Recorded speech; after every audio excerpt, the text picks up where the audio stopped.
Thank you. Thank you so much. Thank you, Gil, for that great introduction. Thank you, David, for your amazing, amazing work. And thank you, all of you, for being here, for being at the Values Voter Summit, for standing up for life, for caring so deeply about life. I got to talk earlier with some of you, and I met two young ladies earlier from Chloe and Megan from Oregon and Washington State. Are you out here, Chloe and Megan? They're involved in the pro-life movement.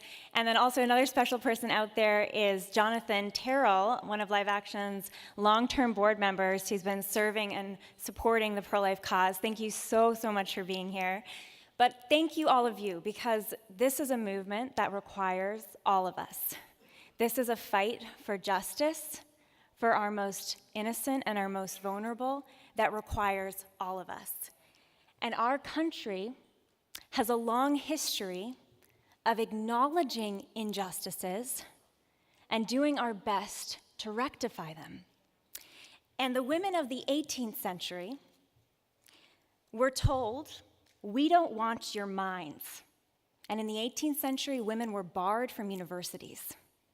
And the women of the 19th century were told, "We don't want your vote." And they were barred in the 19th century from the voting booth. And the women of the 20th century were told, the women just of our last century were told, "We don't want your children." That's the injustice I want to talk about tonight. That the last century and even today, women are told, "We don't want your children." And children are told, "You are not wanted." Last month, as many of you know, Hugh Hefner passed away. We remember Hefner as a pioneer of the sexualization of women in the 20th century. He established an entire industry that profited from the sexualization and objectification of women. In an interview with Vanity Fair in 2010, Hugh Hefner's interview commented, "Feminists still oppose you for treating women as objects." At least some feminists. Hefner responded, "They are objects." He went on proudly, "Playboy fought for what became women's issues, including birth control.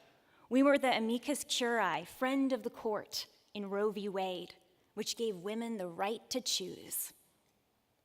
Of course, Hefner's playmates couldn't be proper objects if they were mothers. There was no take your child to work day at the Playboy Mansion. For a mother with a child is too human for her objectifiers. To be an object, you can't be a subject.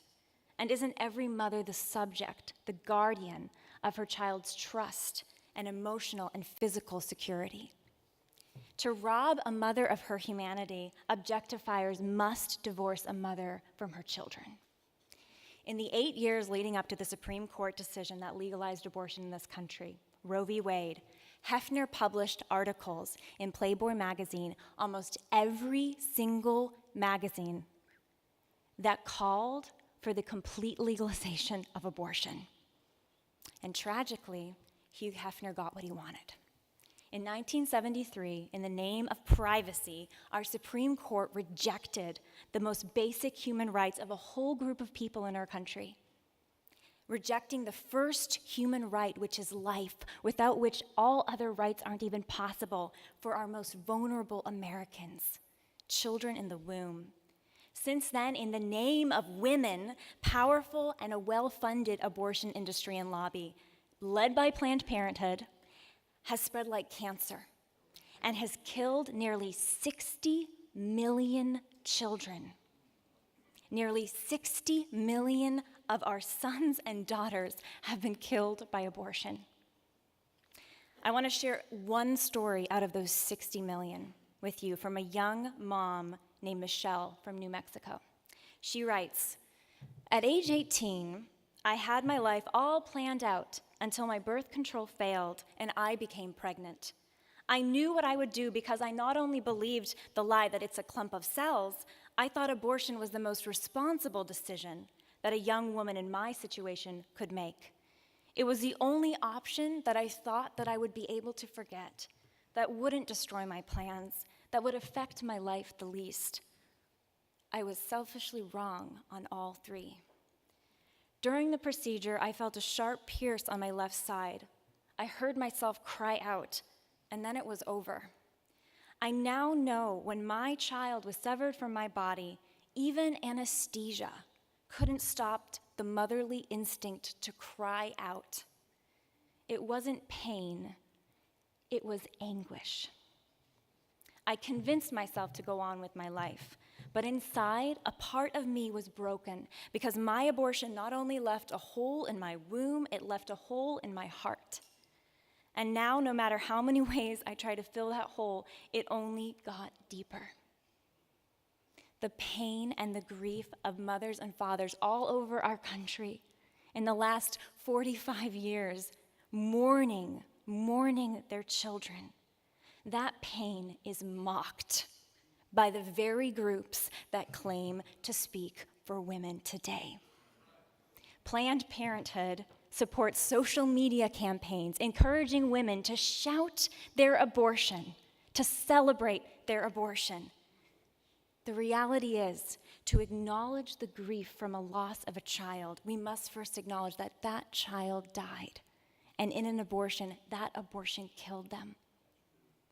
It must be the reason why so many abortion activists maybe have not been able to stop and heal, because they have not yet grieved. They refuse to acknowledge the child. Meanwhile, the political, news media, and entertainment media praise the works of Planned Parenthood, featuring their founder, Cecile Richard, baking pies in People magazine, putting their pin on Oscar award-winning actresses.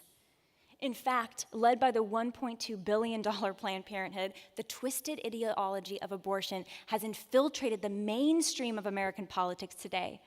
In recent years, the Democrat Party, which claims to promote social justice, has become the champion of abortion at any time and for any reason.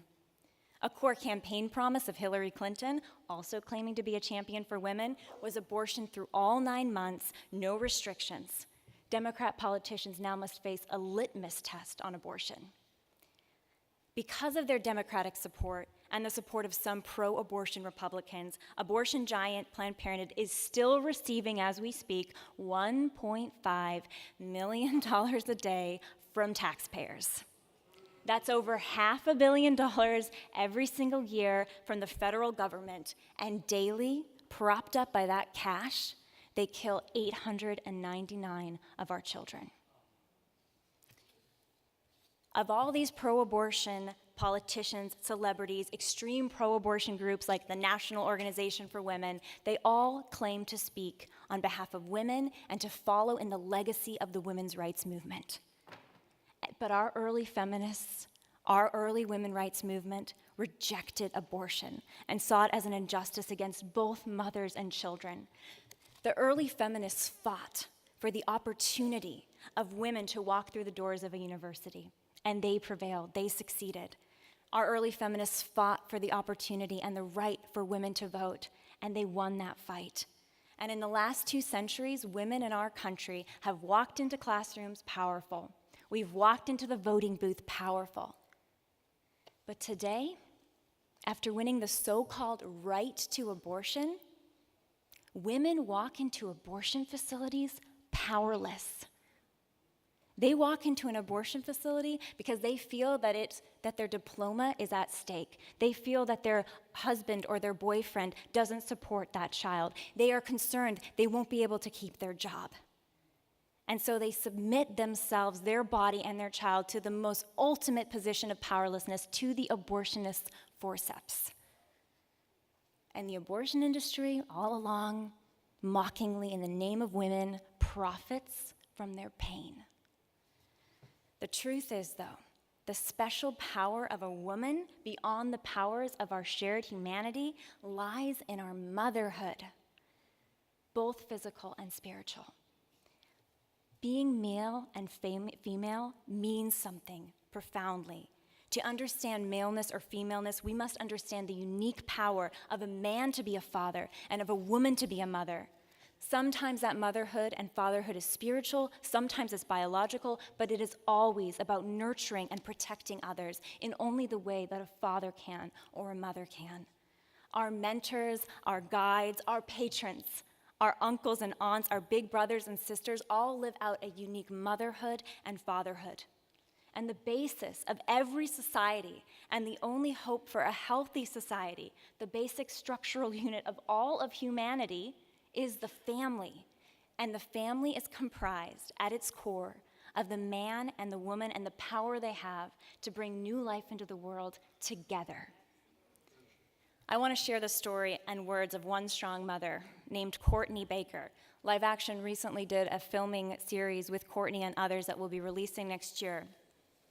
During a routine ultrasound, Courtney and her husband discovered that their preborn child had Down syndrome. Courtney's doctor recommended termination, insisting that their quality of life as parents would be poor if they had a child with Down syndrome. Despite his advice, his insisted advice, the couple refused. After delivering a beautiful and healthy little girl named Emerson, Courtney wrote a letter to her doctor. She writes, "I'm not angry, I'm not bitter, I'm just really sad. I'm sad that the tiny beating hearts you see every day don't fill you with a perpetual awe. I'm sad the intricate details and the miracle of those sweet little fingers and toes and eyes and ears don't always give you pause. I'm sad you were so very wrong to say a baby with Down syndrome would decrease our quality of life. And I'm heartbroken that you might have even said that to a mama even today. But mostly, I'm sad that you'll never have the privilege of knowing my daughter, Emerson. Because you see, Emerson has touched the hearts of thousands. She's given us a purpose and a joy that is impossible to express. She's given us bigger smiles, more laughter, and sweeter kisses than we've ever known. She's opened our eyes to true beauty and pure love. In too many nations across the world, including ours, when bodies are seen as imperfect, especially when there is the potential for suffering, doctors are quick to prescribe abortion. But medicine is meant to care even when it cannot cure. Where there is life, there is hope. We must do our best to alleviate suffering, but never by prescribing death. And when life ends, which it will for all of us at some point, when it ends naturally, we mourn, but it is not ours to take.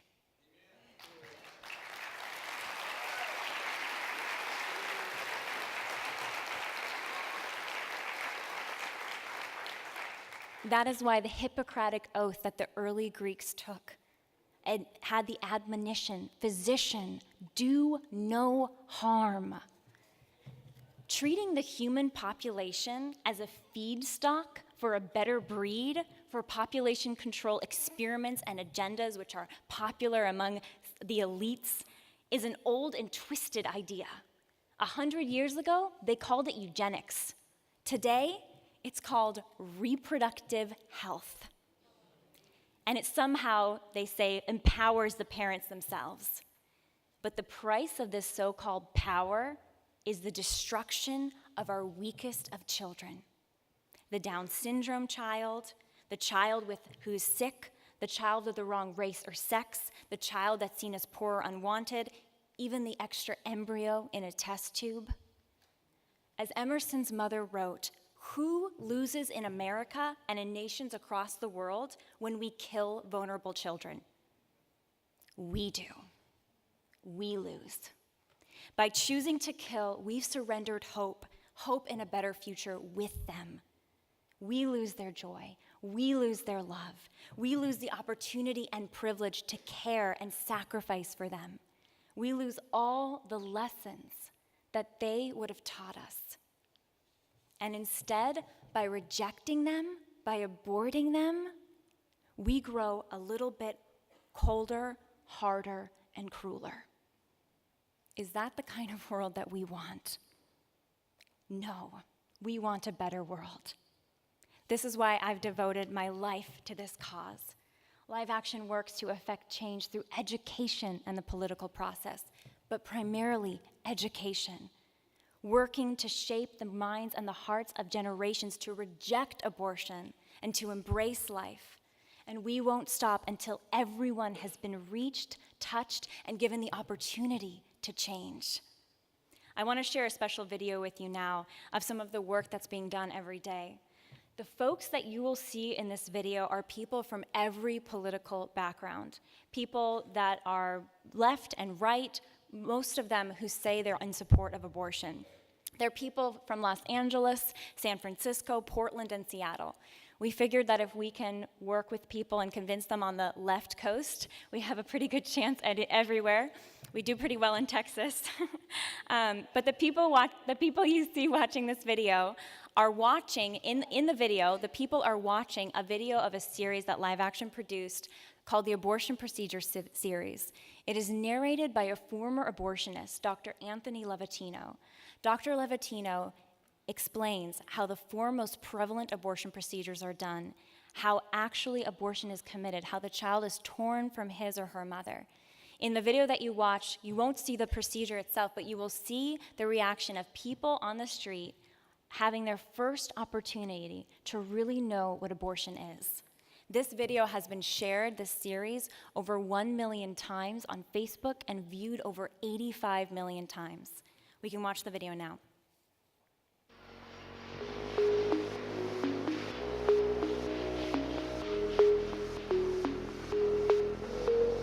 What do you think about abortion?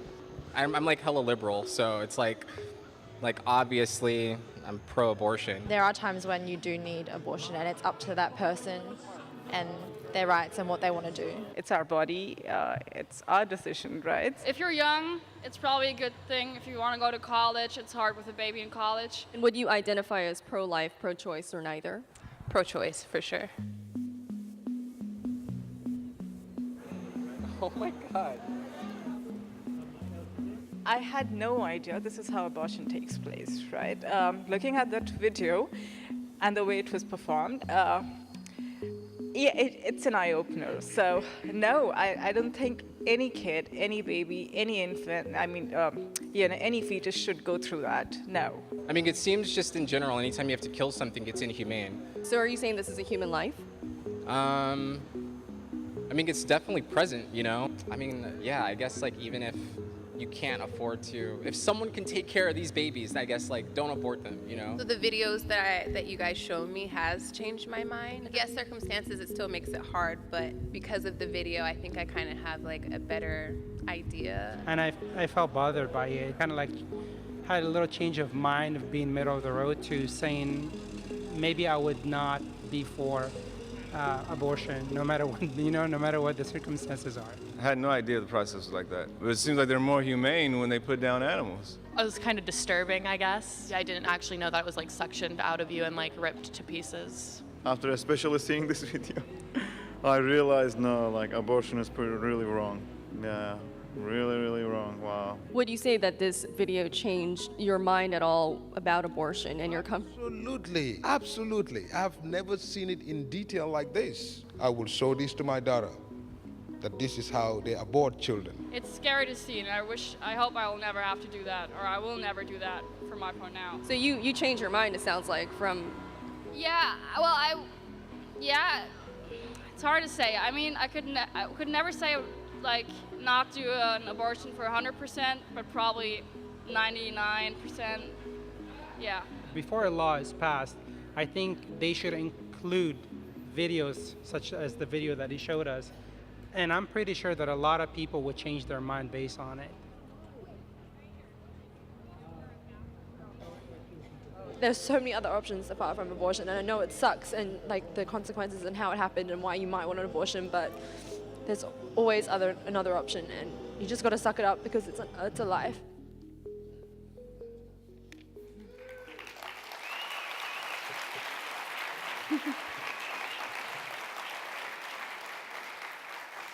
I'm so happy to say that live action sees these sorts of responses all the time. We have these encounters all the time.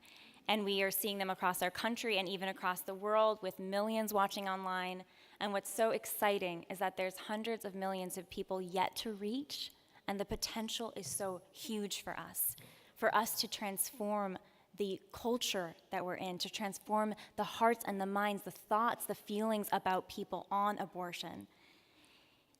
When faced with the reality of what abortion is, as we saw in this video, our instinct, the instinct of the people that we saw to care for the child instantly kicks in. Even if we don't have children of our own, every one of us has this unique tenderness and protectiveness written into our hearts.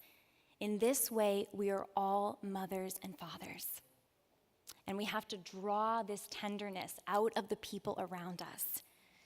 We are living right now, as you know, in an age of political division, of partisanship. We have to reach across the aisle politically to change hearts. We must reach out to people who disagree with us on a number of other issues. We must invite them to reject abortion with us and labor to honor motherhood and fatherhood and all children. Because after all, don't we kill the love between each other when we accept the killing of our children? How will we as adults, with our many grievances and our many flaws, how will we ever be able to truly respect and love one another if we do not respect the child who is blameless and innocent? As we join hands to protect children and as we unite in our shared humanity to protect the most vulnerable, we affirm the dignity and the value in one another. And as our joined hands help in that noble purpose, we also build bridges of understanding and respect. St. Augustine said, "People traveled the world to wonder at the height of the mountains, at the huge waves of the ocean, at the long course of the rivers, at the circular motion of the stars. But people pass by themselves without wondering." St. Augustine is saying how wonderful is the human person, how marvelous is the human person, the greatest of all of God's creation, how worthy of our marvel and our awe. Each one of us are made in the image and likeness of God, loved into existence, made for a purpose, destined for greatness. Let us see the humanity and the value and the preciousness of every child. Let us celebrate the child in her weakness, in her potential, and in her dependency. The women of the 21st century were told, "We don't want your children. We don't have to listen to that voice anymore. Those days are over. Children do not kill our hopes and dreams. They are the best source of our hopes and dreams. We will welcome them. We will protect them. We will celebrate children."